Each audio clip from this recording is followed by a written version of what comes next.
हमने के यूनिट ने पीछे खड़ा बारू लोग देखो तनी अपना फिल्म के यूनिट और में रितेश पांडे जी बड़े, सुरभि जी बड़ी, और अभी हमने के लंदन ब्रिज के तरफ हम और संजय भैया जाता नहीं सन। आई हमारे देखिए लंदन में हमारे गुड्डू भाई हैं, ये असिस्टेंट डायरेक्टर हैं। लंदन ब्रिज के नहीं बा अभी हमने के जाता नहीं सन। तो देखिए कितना अच्छा नज़ारा बा। और ई चैनल के नाम है कॉमेडी यसी कॉमेडी। एकरा के ज़्यादा लोग फॉलो करी।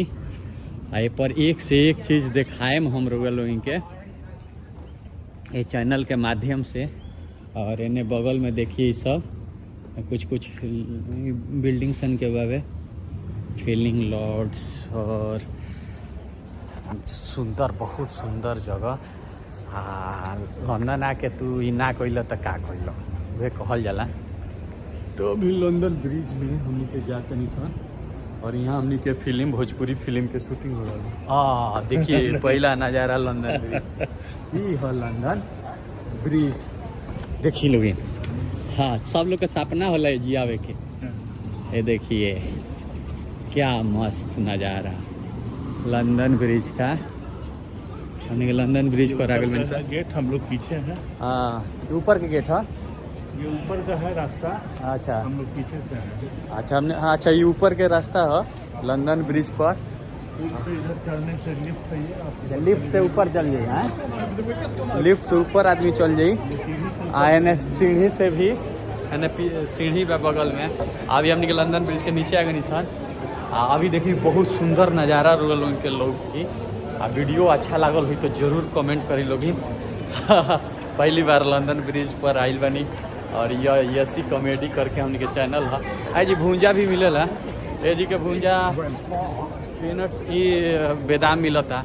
क्या सुंदर सुंदर सुंदर और सारा देश के लोग बा, हर देश के। पीछे रौरा लोग देखी यह लंदन ब्रिज। ये आइसक्रीम है और यहाँ भीड़ बा। यहाँ देखिए क्या नज़ारा है। ये देखिए ये फेमस नदी है और ये देखिए ओरिजिनल लंदन के नज़ारा ये बा। अभी हो दूर से जाते हैं सब, दूर से रोक रखे ना खूब अच्छा से। अभी देखा तनी रोक के तो लंदन ब्रिज देख रहा बनी। रोक लोग वीडियो के लाइक कर दी ज़्यादा ज़्यादा और ये चैनल के ज़्यादा शेयर करी। ये पर लंदन संबंधित लंदन में कहाँ शूटिंग होता, कैसे शूटिंग होता, इस सब लेके हम आवत रहें। और यहाँ हर देश के लोग आवेला, हर आदमी के सपना होला लंदन जाई और लंदन ब्रिज पर एगो फ़ोटो खिंचवाई। तो हम भी अभी एक जी फ़ोटो खींचे। तो ये वीडियो कैसन लगल है जरूर बताएं लोगिन। और नेक्स्ट वीडियो के इंतज़ार करी लोगिन लंदन ब्रिज से लोग के लेके आए। और ये फ़ोटो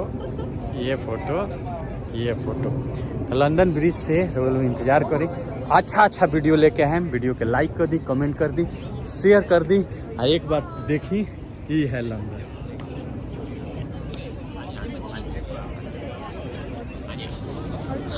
ये है लंदन ब्रिज। ये है लंदन ओरिजिनल लंदन। ये है